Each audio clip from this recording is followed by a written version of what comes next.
She lay in the hospital bed, exhausted, clutching her newborn son to her chest. She expected her husband to walk in with flowers, perhaps a kiss on the forehead for making him a father. Instead, the door burst open. He didn't bring roses. He brought his mother and a thick manila envelope. "Sign this," he said, cold, tossing divorce papers onto her lap while the baby was still crying. We needed an heir, not a charity case. They threw her out on the street that very night, shivering and penniless. But there was one thing the cruel Thorne family didn't know. The woman they just discarded wasn't a poor orphan. She was the estranged sole heiress to the bewildered Sterling Empire, and she was about to buy their entire world just to burn it down. This is a story of ultimate betrayal and the sweetest revenge. The sterile scent of the hospital room at St. Jude's Medical Center usually signaled safety, but for Eleanor Vance, it smelled like impending doom. Outside, the December wind howled against the glass, coating the windows of the VIP suite in a thin layer of frost. Inside, the temperature felt even colder. Eleanor shifted uncomfortably in the bed, wincing as the stitches from her C-section pulled tight. In her arms, wrapped in a standard-issue blue blanket, was Leo. He was only 4 hours old. His tiny face was scrunched up in sleep, oblivious to the tension that made the air in the room thick enough to choke on. The door clicked open. Eleanor's heart fluttered. She adjusted her messy hair, trying to look presentable despite the sweat and exhaustion of a 12-hour labor. "Julian?" she whispered, her voice raspy. Julian Thorne walked in. He was a handsome man, with the kind of sharp jawline and icy blue eyes that graced the covers of Forbes and GQ. He was wearing a bespoke charcoal suit that probably cost more than the nurses earned in a year. He didn't look at Eleanor. He didn't look at his son. He checked his Rolex. Behind him walked Victoria Thorne, his mother. The matriarch of the Thorne family was a woman who wore pearls like armor and viewed empathy as a weakness of the lower class. She tapped her cane on the linoleum floor, the sound echoing like a gunshot. "Is it done?" Victoria asked, her gaze flicking dismissively over Eleanor and landing on the baby. "Is he healthy?" "The doctors say he's fine," Eleanor said, holding the baby out slightly, hoping for a connection. "Julian, look at him. He has your nose. I named him Leo, just like you." "Put it down, Eleanor," Julian said. His voice wasn't angry, it was bored. That hurt worse than anger. Eleanor froze. "Put him down. Julian, this is your son." Julian finally looked at her. There was no love in his eyes. The warmth he had faked for the last 2 years, the courtship, the modest wedding, the quiet dinners, had evaporated. I said, "Put him down.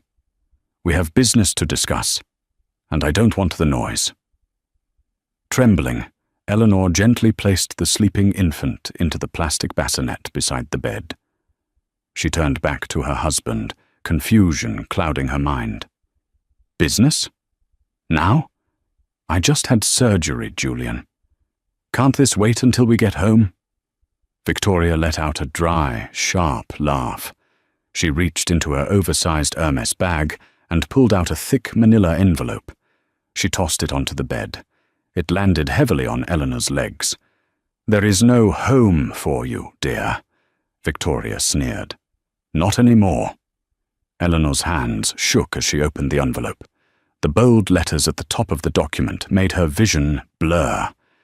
Petition for dissolution of marriage. "Divorce?"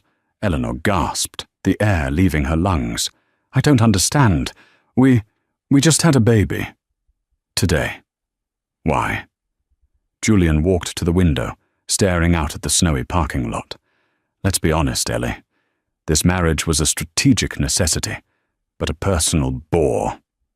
My grandfather's trust fund had a clause. I had to be married, and produce a male heir by my 35th birthday to access the full inheritance. That birthday is next week." He turned back, his face devoid of emotion. "You were convenient, quiet, unassuming. A waitress with no family, no connections, and no money. I knew you wouldn't ask for a prenup, and I knew you wouldn't fight back when the time came." Eleanor felt bile rise in her throat. "You used me. You used me as a broodmare." "Don't be vulgar," Victoria snapped.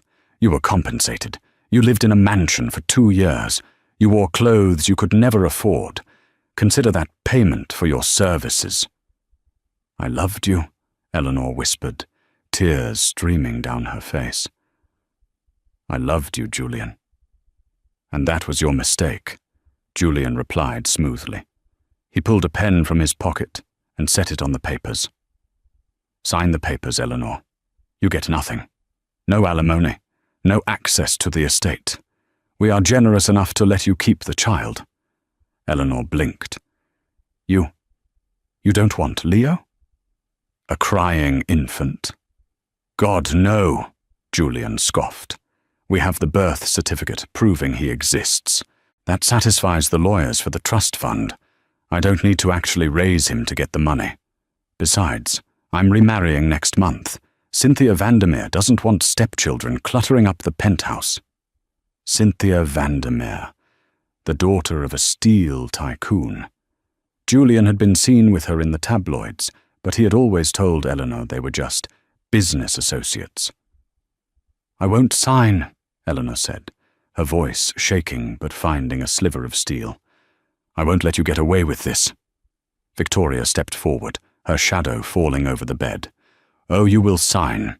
Because if you don't, I will make sure you are buried in legal fees, so deep you'll be in debt for 3 lifetimes.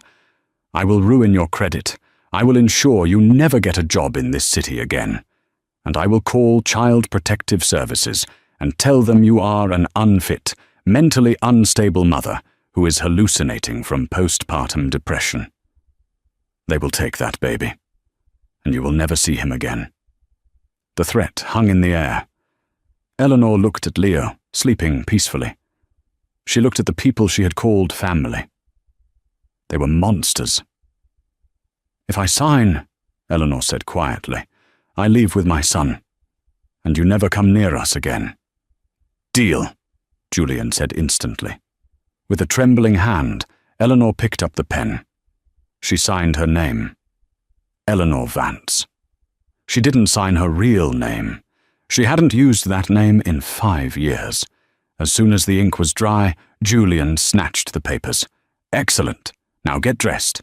"What?" Eleanor asked. "The doctor said I need to stay for observation for at least 2 days. I can't walk." "This is a private room paid for by the Thorne Corporation," Victoria said, checking her reflection in the mirror. "We have stopped payment as of 10 minutes ago. Unless you have $5,000 in cash on you, security will be here to escort you out." "You can't be serious," Eleanor cried. "It's snowing. I have a newborn." "Welcome to the real world, Ellie," Julian said, opening the door. "Sink or swim." 30 minutes later, the scene was pathetic enough to break a heart of stone. Eleanor, wearing cheap sweatpants and a thin coat she had arrived in, was wheeled to the curb by a sympathetic but helpless nurse. She held Leo tight inside his blanket against the biting wind. Julian's sleek black limousine was waiting at the curb. But it wasn't for her. Julian and Victoria stepped out of the hospital entrance. They walked right past Eleanor, as if she were a piece of trash on the sidewalk. The driver opened the door. Julian paused before getting in. He looked at Eleanor, shivering in the snow, clutching the baby. "Do yourself a favor, Ellie," he said, buttoning his cashmere coat. "Go back to waiting tables in whatever small town you crawled out of. You were never meant for our world." "You're right, Julian," Eleanor said, her teeth chattering, her eyes locking onto his with a sudden, terrifying intensity. "I wasn't meant for your world." He laughed and got into the car. The heavy door slammed shut. The limo peeled away, splashing dirty slush onto Eleanor's shoes. She stood there for a long moment. The cold was seeping into her bones, but the fire in her chest was burning hotter than it ever had. She looked down at Leo. He whimpered, feeling the cold. "Don't worry, my love," she whispered to the baby. "Daddy thinks we're poor. Daddy thinks we're helpless." She reached into the hidden pocket of her tattered diaper bag. Her hands were numb, but she found what she was looking for. It was a small, black phone. A burner phone she had kept turned off for 5 years. She powered it on. The screen glowed, showing a single saved number. She dialed. It rang once, twice. Then a deep, authoritative voice answered, a voice that commanded boardrooms across 3 continents. "This is a private line," the voice boomed. "Who is this?" Eleanor took a deep breath, the cold air filling her lungs. "Hello, Father," she said. "It's Eleanor. I'm ready to come home, and I'm ready to take my company back." There was a silence on the other end, followed by a sound that Julian Thorne should have feared more than anything, the sound of Arthur Sterling, the Iron Wolf of Wall Street, weeping with relief. "Eleanor? My God! Where are you? I'll send the helicopter." "No helicopter yet," Eleanor said, watching the taillights of Julian's limo fade into the distance. "Just send a car. And Father, prepare the legal team. I'm going to need them. Whatever you want, Ellie, it's yours. Who did this to you?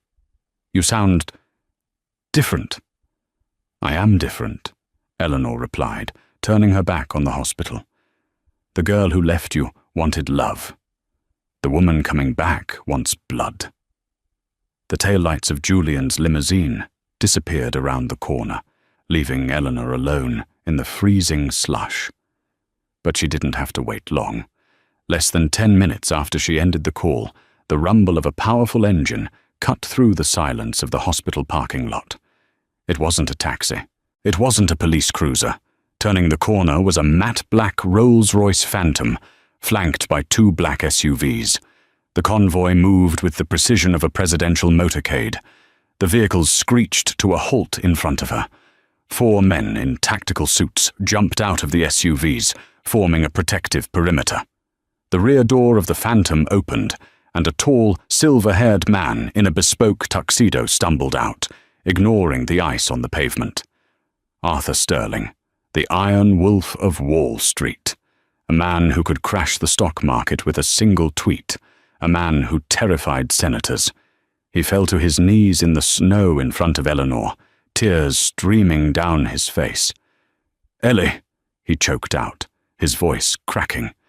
"My little girl." "Daddy," Eleanor whispered, her strength finally giving way. She collapsed into him, clutching Leo between them.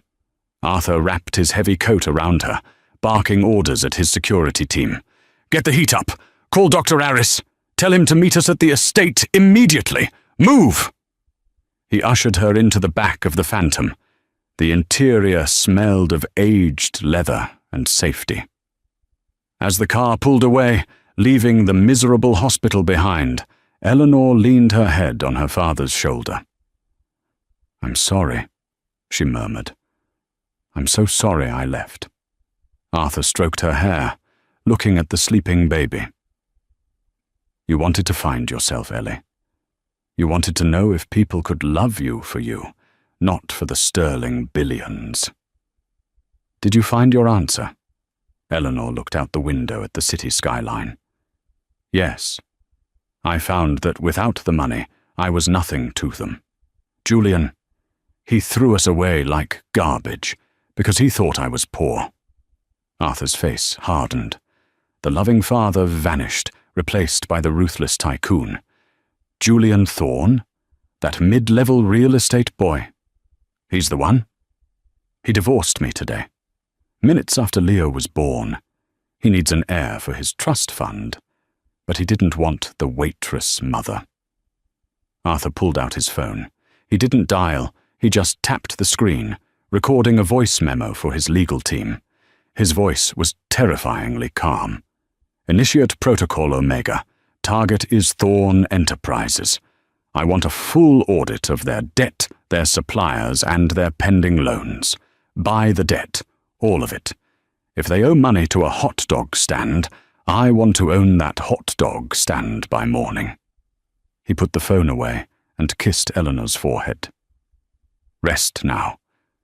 When you wake up, you won't be Eleanor Vance, the waitress.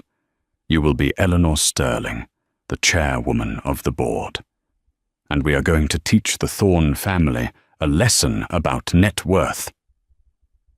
Meanwhile, across the city, the atmosphere was very different.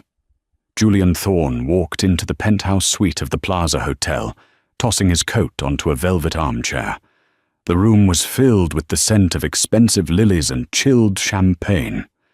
Cynthia Vandermeer was lounging on the sofa, scrolling through her phone. She looked up, a predatory smile on her red lips. "Is it done?" "Signed, sealed, and delivered," Julian said, pouring himself a glass of Cristal. He took a long sip, savoring the taste of freedom. "The prenup holds. She gets nothing. I kept the birth certificate copy for the lawyers. The trust fund unlocks on Friday." Cynthia stood up and wrapped her arms around his neck. "And the brat?" "With her. I told you I don't want baggage. We'll hire a nanny to produce a new heir in a year or two, one with better genetics." Julian walked to the window, looking out at the city lights. He felt invincible. He had shed the dead weight of his charity case wife and secured his family fortune. He was young, rich, and about to merge his company with Cynthia's father's steel empire. "To us," Cynthia whispered, clinking her glass against his. "To the top," Julian replied. He had no idea that 60 floors below him, a black Rolls-Royce was passing by. He had no idea that the woman he thought was crying in a homeless shelter was currently discussing his bankruptcy with the most powerful man in New York. The next few weeks passed in a blur for Eleanor. The Sterling estate in the Hamptons became her fortress. A team of private doctors and nurses attended to her and Leo, nursing them back to health. But while her body healed, her mind sharpened. She spent her days in her father's library, reviewing the files on Thorn Enterprises. It was pathetic, really. Julian thought he was a big fish, but in the ocean of true wealth, he was a minnow. His company was leveraged to the hilt. He was surviving on loans, appearances, and the promise of his grandfather's trust fund. "He's waiting for a zoning permit for the Hudson project," Eleanor noted one morning, sliding a file across the mahogany desk to her father. "If he gets the permit, he builds the luxury condos, and his stock triples. If he doesn't, he defaults on his loans," Arthur finished, smiling proudly. "And guess who owns the bank that holds those loans as of yesterday?" "We do," Eleanor smiled. It wasn't a nice smile. It was a Sterling smile. "The mayor's winter gala is in 3 days," Arthur said. "The Thorn family will be there. They are expecting the zoning commissioner to announce the approval of their project live on stage." Eleanor stood up. She walked to the mirror. The exhausted, pale woman from the hospital was gone.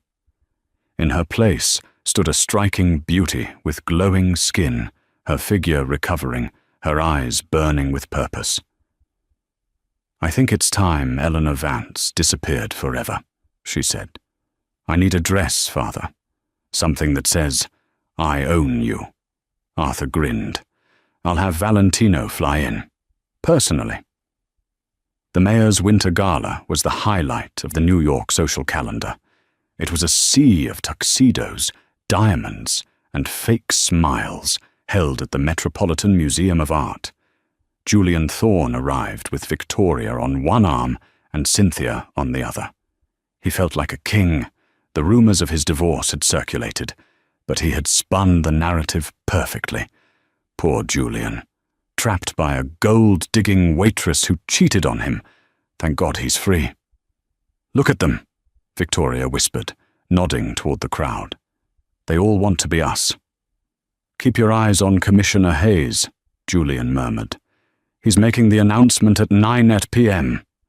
Once we get that zoning permit, Thorn Enterprises is worth $1 billion. They mingled, drinking expensive wine, laughing at jokes that weren't funny. Julian felt a tap on his shoulder. It was Marcus, his CFO. Marcus looked pale. "Julian, we have a problem," Marcus hissed. "Not now, Marcus. I'm networking." "It's the bank," Marcus whispered, sweat beading on his forehead. "The bank that holds the construction loan for the Hudson project. They sold our debt." Julian frowned. "Sold it? To who?" "It doesn't matter, as long as we make the payments." "That's the thing. The new debt holder invoked a clause, the immediate repayment clause. They want the full $200 million by midnight." Julian nearly dropped his glass. "That's impossible. Who bought the debt? Who is doing this?"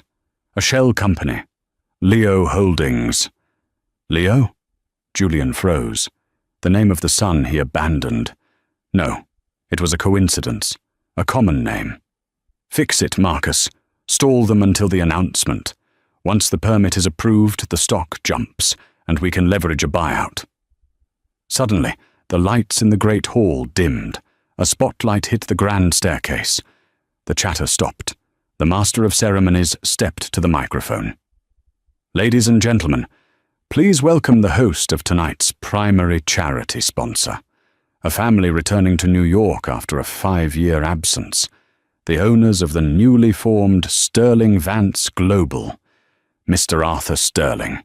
Applause thundered. Julian clapped politely. "Sterling? I thought the old man retired to a private island." Arthur Sterling descended the stairs, looking regal. But he stopped halfway down and turned back, extending a hand to someone still in the shadows at the top of the stairs. "And please," the MC continued, his voice echoing, "join us in welcoming the new CEO of the Sterling Empire, his daughter." A collective gasp ripped through the room. Stepping into the light was a vision.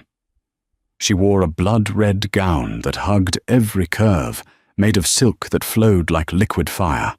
Diamonds the size of quail eggs glittered at her throat and ears. Her hair was swept up in an intricate, regal style.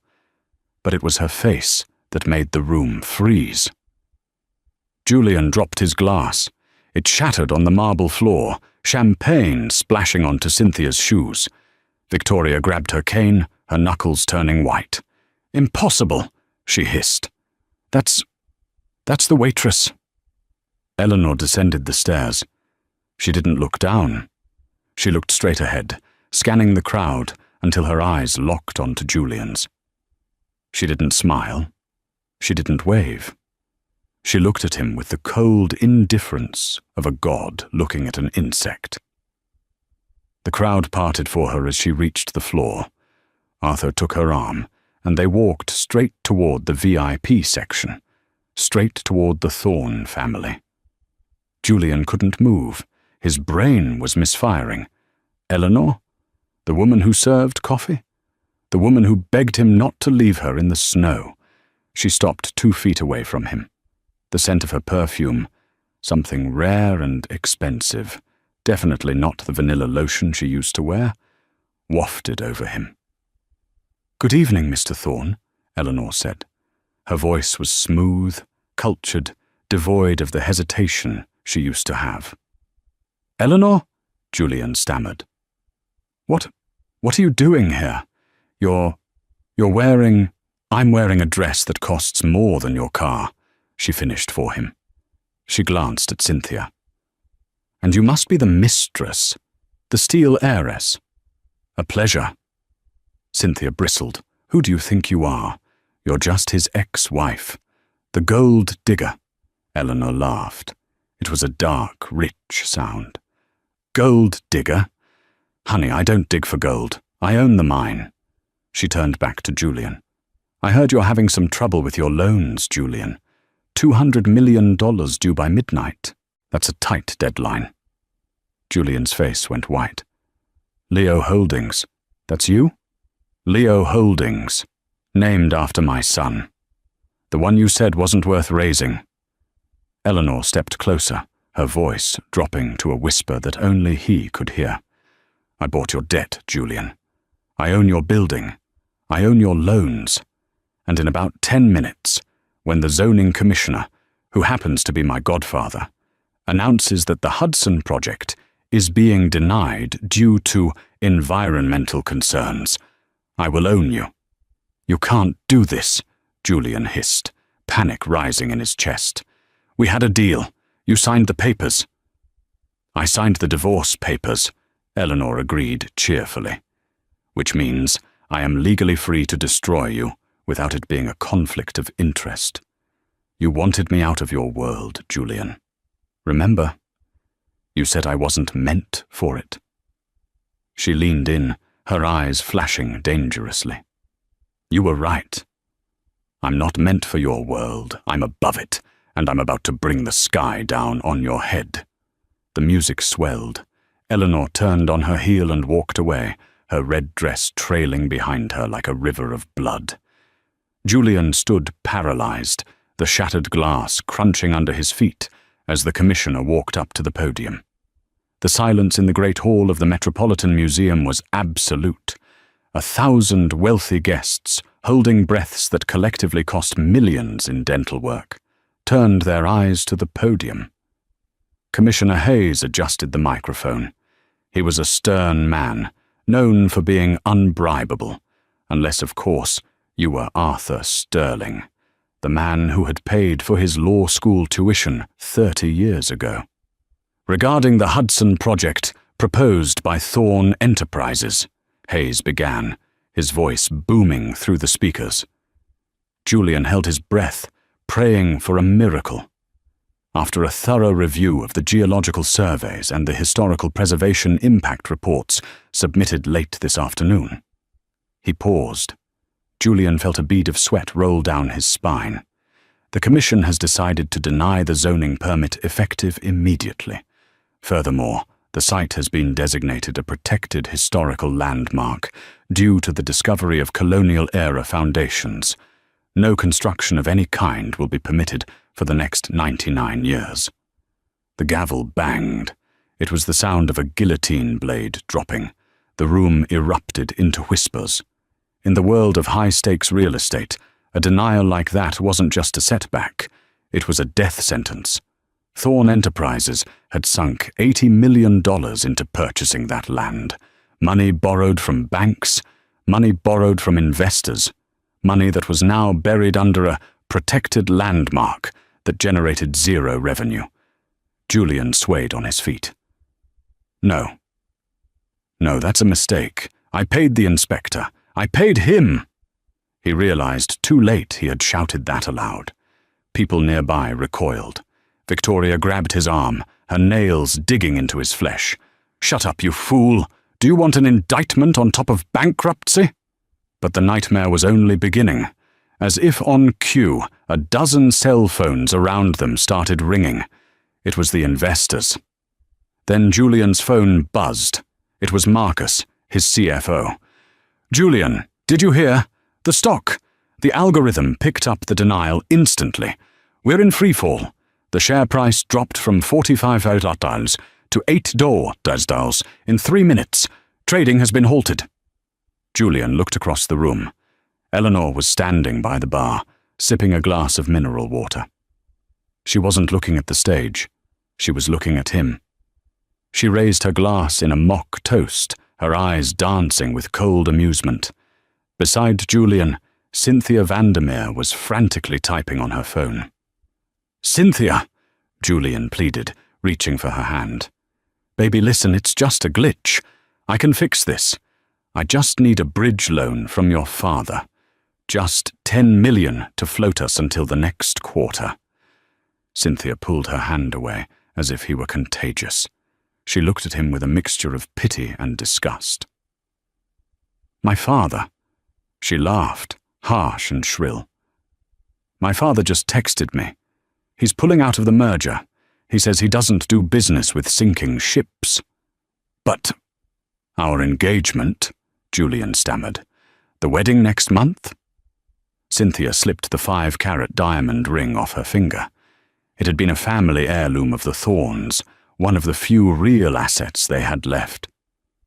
She dropped it into his champagne glass with a clink. "I don't marry failures, Julian, and definitely not men who get outplayed by their waitress ex-wives. It's embarrassing." She turned and walked away, disappearing into the crowd of onlookers who were now openly staring and snickering. Julian stood alone with his mother. Victoria looked aged, her face grey. "Do something," she hissed. "Fix this, Julian." "I can't," Julian snapped, his composure finally shattering. "She bought the debt. Eleanor owns the loans. She just tanked the collateral. We owe her $200 million immediately, and we have maybe $400,000 in cash." The next morning, the sun rose over a different New York for Julian Thorne. He didn't wake up in the penthouse. He hadn't slept. He had spent the night in his office, shredding documents, trying to find a loophole. At 8 a.m. sharp, the elevators dinged. Julian expected his secretary with coffee. Instead, 6 men in dark suits walked in. They were followed by a familiar figure. It wasn't Eleanor. It was a lawyer Julian knew by reputation, the head of Sterling's litigation department, a man nicknamed the Shark. "Mr. Thorne," the lawyer said, placing a briefcase on Julian's desk. "This is a notice of default and seizure." "You can't just walk in here," Julian shouted, standing up. "I have rights. I have 30 days to cure the default." "Actually," the lawyer smiled, "you don't. You missed the fine print in the loan agreement your father signed 10 years ago. Clause 4B. In the event of a stock valuation drop exceeding 70% in a single trading session, the lender reserves the right to immediate asset seizure." The lawyer gestured to the men. "These gentlemen are here to inventory the assets, the building, the furniture, the intellectual property, and this office." "This is my grandfather's company," Julian roared. "It was," the lawyer corrected. "Now it belongs to Leo Holdings. Oh, and Ms. Sterling requested I give you this." He handed Julian a small white envelope. Julian tore it open. Inside was a single photograph. It was a picture of a diner receipt from 3 years ago, the diner where Julian had met Eleanor. On the back, in elegant handwriting, it read, "Tip is included." The waitress. "Get out," Julian whispered, sinking into his chair.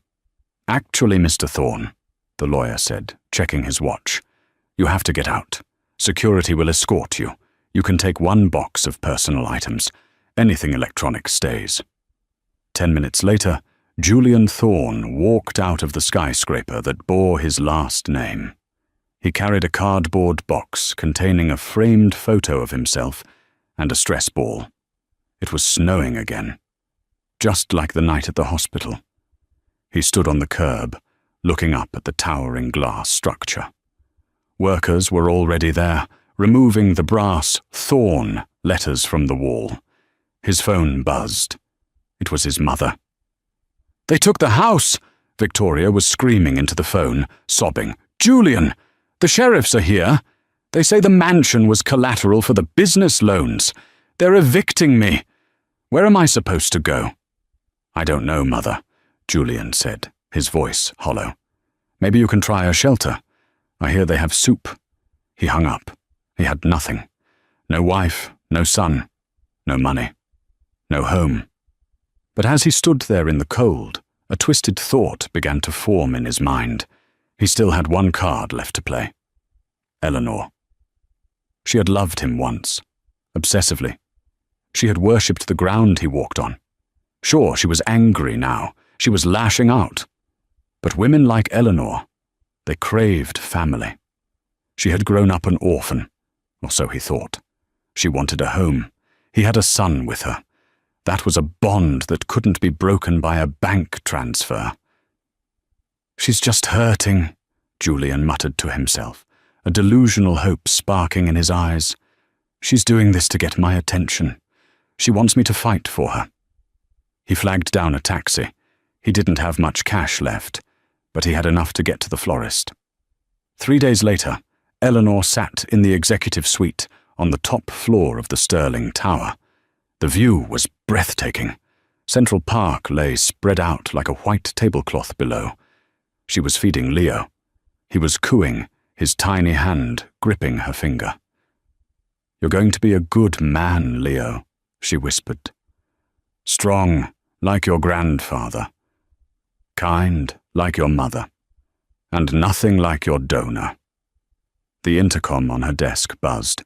"Ms. Sterling?" Her assistant's voice came through. "There is a gentleman here to see you. He doesn't have an appointment, and security was going to throw him out, but he claims to be the baby's father." Eleanor didn't flinch. She had been expecting this. "Let him up," she said coolly, "and send my father in as well. But tell him to stay in the adjoining room and listen." A few moments later, the heavy oak doors opened. Julian walked in. He looked different. The arrogance was still there, but it was cracked, plastered over a layer of desperation. He was wearing the same suit from the other day, but it was slightly wrinkled. He held a massive bouquet of red roses, cheap ones from a grocery store, wrapped in plastic. He stopped when he saw her. She was sitting behind a glass desk that cost more than his entire liquidation value, looking like a queen on a throne. "Ellie," he breathed, putting on his best, charming remorse face. He walked forward, holding out the flowers. I brought these for you." Eleanor didn't stand up. She didn't reach for the flowers. She just stared at him. "You can put them in the trash can by the door, Julian. I'm allergic to desperation." Julian winced but forced a smile. He set the flowers on the corner of the desk. "I know you're angry. I deserve that. I was under so much pressure. My mother, the trust fund. I lost my way." He looked at Leo, who was sleeping in a high-tech bassinet next to the desk. "Is that him?" Julian asked, his voice softening theatrically. "Is that my son?" "That is my son," Eleanor corrected. "Our son," Julian said, stepping closer. "Ellie, look at us. We have a child together. Doesn't that mean anything?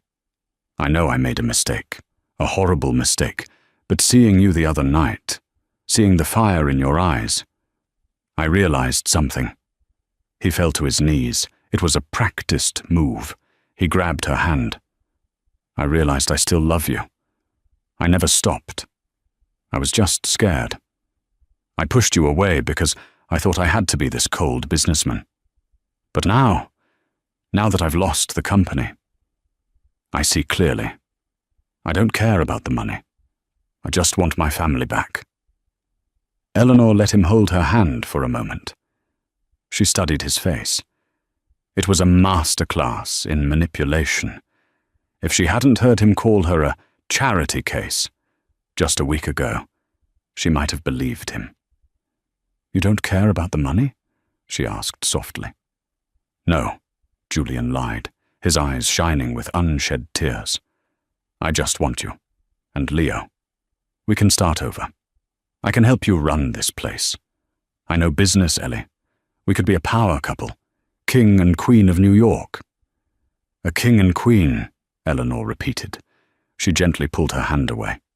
"Stand up, Julian. You're wrinkling your pants." He stood, looking hopeful. "So, will you give me a chance? Let me be a father to him."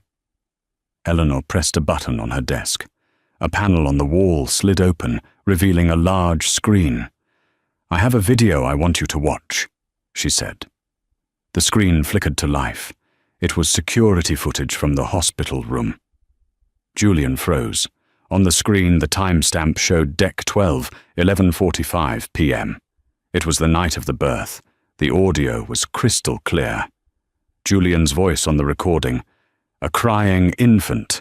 God, no, we have the birth certificate. I don't need to actually raise him to get the money. Julian's voice continues. Go back to waiting tables. You were never meant for our world. Eleanor paused the video. The silence in the office was deafening. You said you didn't need to raise him, Eleanor said, her voice dropping to absolute zero. You said you didn't want the baggage. I was stressed, Julian pleaded, sweating now. I didn't mean it. And then, Eleanor continued, ignoring him, there is the matter of the custody agreement. She pulled a document from a folder. Remember this? You signed it along with the divorce papers. Julian Thorne fully relinquishes all parental rights and responsibilities to the minor child, Leo Vance, in perpetuity, in exchange for the expedited dissolution of marriage. She held it up. You sold your son for a quick divorce, Julian. You sold him so you could marry Cynthia. And now that Cynthia has dumped you and you're homeless, you think you can crawl back here and use my son as a meal ticket? Julian's face twisted. The charm vanished, replaced by the ugly, entitled rage she knew so well. You tricked me, he shouted. You hid who you were. That's fraud. I'll sue you. I'll tell the press you're keeping a father from his son. Go ahead, a deep voice boomed from the side door. Arthur Sterling walked in. He looked like a tank in a tuxedo.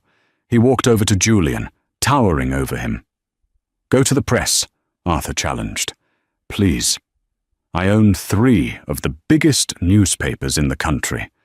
I would love to run the headline, Bankrupt Playboy begs for handouts after abandoning newborn. Julian shrank back.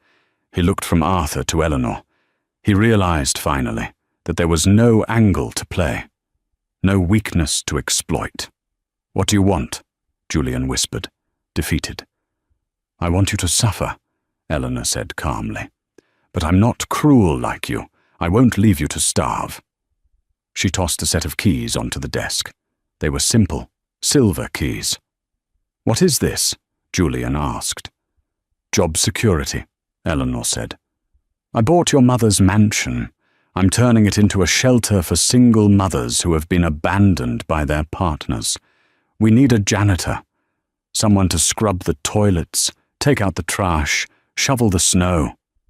Julian stared at the keys in horror. You expect me to clean toilets? In my own childhood home? It pays minimum wage, Eleanor said, turning her chair back to Leo. And it comes with a basement apartment. It's more than you gave me. Take it or leave it. But if you leave it, I will ensure you are blacklisted from every job in this hemisphere. You won't even be able to get a job flipping burgers. Julian looked at the keys. He looked at the woman who was now the most powerful person in his world. With a shaking hand, he reached out and took the keys. Good choice, Eleanor said, not even looking at him.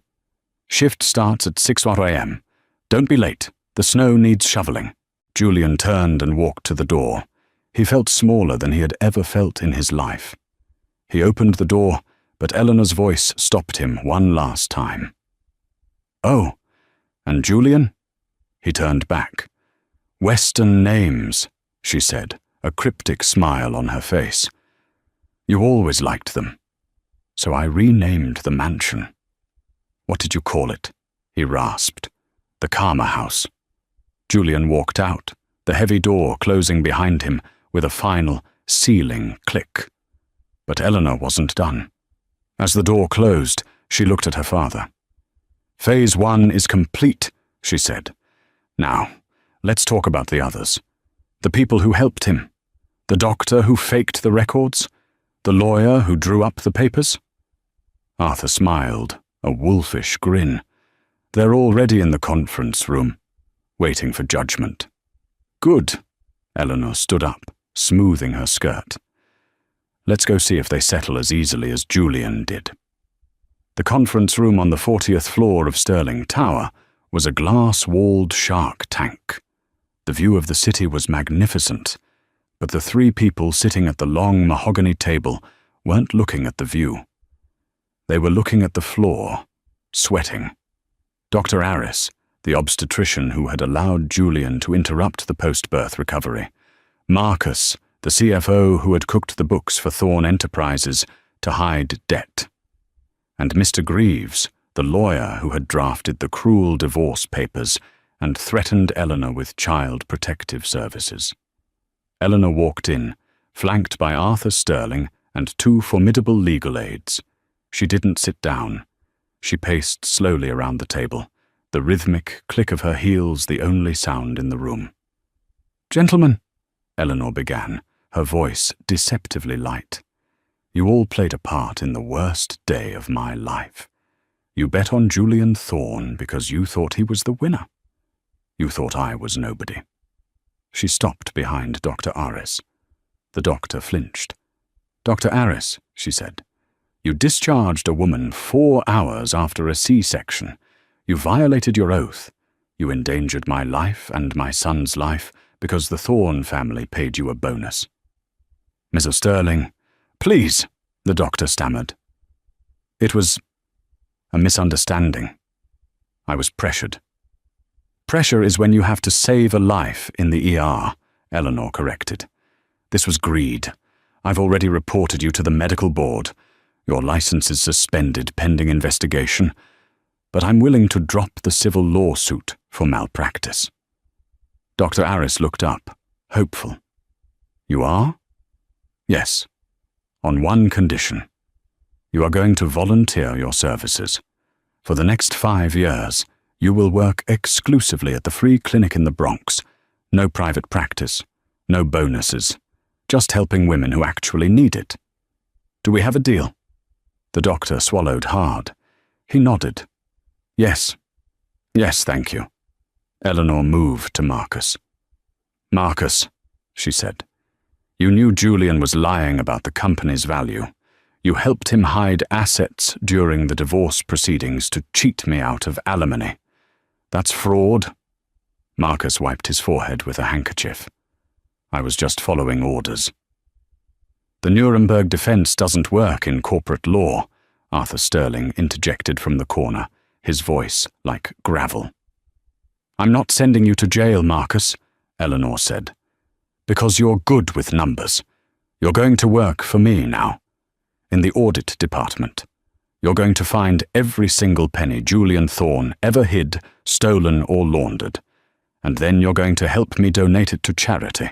One mistake, one missing decimal point, and the FBI gets your file. Understood?" "Understood," Marcus whispered, terrifyingly grateful to be employed by the winning side. Finally, she reached Mr. Greaves. The lawyer sat stoically, his arms crossed. He was older, more arrogant. "You can't threaten me," Greaves sneered. "I operated within the bounds of the law. I represented my client's interests." "You threatened to call CPS on a capable mother to coerce a signature," Eleanor said, her voice turning icy. "That's extortion, and you did it on tape." She tapped the table. One of the aides played a recording from a hidden device Eleanor had in her bag that day. Greaves's voice filled the room. "I will make sure they take that baby, and you will never see him again." Greaves paled. "I have already sent this recording to the Bar Association," Eleanor said. "You will never practice law again. But that's not enough for me." She leaned in close. "You like ruin, Mr. Greaves. You like destroying families. I bought your firm this morning. I'm dissolving it. All your partners are being let go. Your pension fund? It was invested heavily in Thorne Enterprises. Oops." Greaves stood up, his face red. You witch." "That's Ms. Stirling to you," Eleanor said, pointing to the door. "Get out, and take your cardboard box with you." As the room cleared, Eleanor let out a long breath. She felt lighter. The toxicity that had surrounded her life was being scrubbed away, layer by layer. Arthur walked over and put a hand on her shoulder. "You were magnificent." "I was just," Eleanor replied. "Justice is a dish best served thoroughly." The winter solstice had arrived, burying New York in a blanket of white that muted the city's roar. But in the Hamptons, at the estate formerly known as Thorne Manor, the silence was broken by the sound of music and the rich, wafting scent of roasted chestnuts and pine. The wrought iron gates, which once bore the imposing golden T of the Thorne dynasty, now held a simple, welcoming wooden sign: The Haven. Inside the grand ballroom, where Victoria Thorne used to host sneering judgment sessions over tea, a very different kind of gathering was taking place. It was the annual New Beginnings Gala, a night dedicated to the single mothers and children sheltered by the foundation. Eleanor Sterling moved through the crowd, a vision of grace in a soft cream cashmere sweater and dark trousers. She wasn't wearing the blood-red armor of her revenge days. She didn't need to. Her power was no longer something she had to prove. It was simply who she was. She poured tea for a nervous young woman who had just arrived that morning, her presence calming the girl's trembling hands. "You're safe here," Eleanor said, her voice warm. "No one can hurt you here. I promise." "Mommy!" A blur of energy slammed into Eleanor's legs. She laughed, looking down at Leo. At 5 years old, he was the spitting image of his mother. Kind eyes, an infectious smile, and a heart too big for his chest. But he had his father's sharp jaw and dark hair. "Slow down, Tiger," Eleanor chuckled, smoothing his hair. "Where is Grandpa?"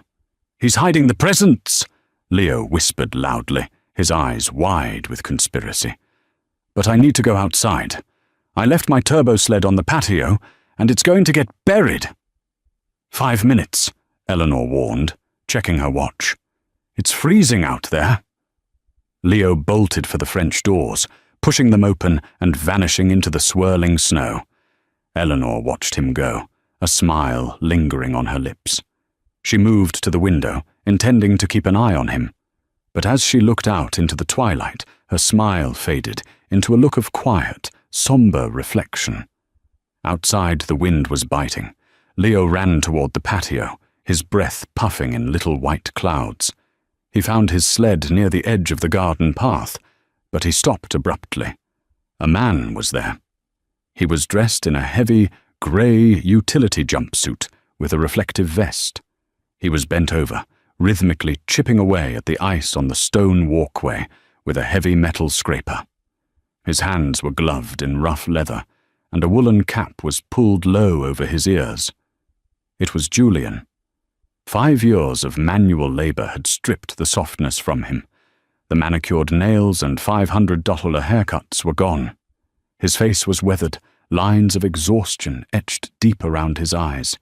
He paused as he heard the crunch of boots on snow, looking up to see the little boy standing there. For a moment, time seemed to stop. Julian looked at Leo, his son. He saw the nose he had bequeathed him, the dark hair. He saw the life he had thrown away for a trust fund that never materialized.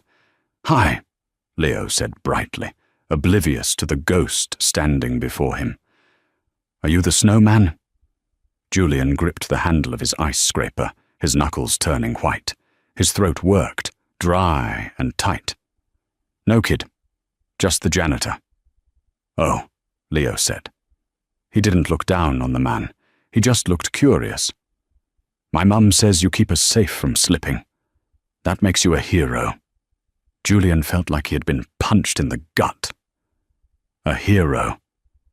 The irony was sharp enough to bleed him dry. He looked toward the house, seeing the warm, golden glow of the windows. He saw Eleanor standing there, watching them. She didn't look angry. She didn't look triumphant. She just looked distant.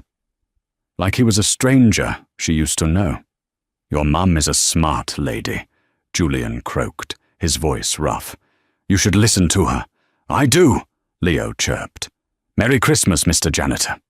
Leo grabbed his sled and ran back toward the warmth of the house, leaving Julian alone in the cold.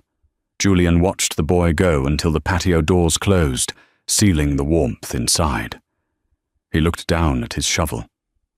This was his life now.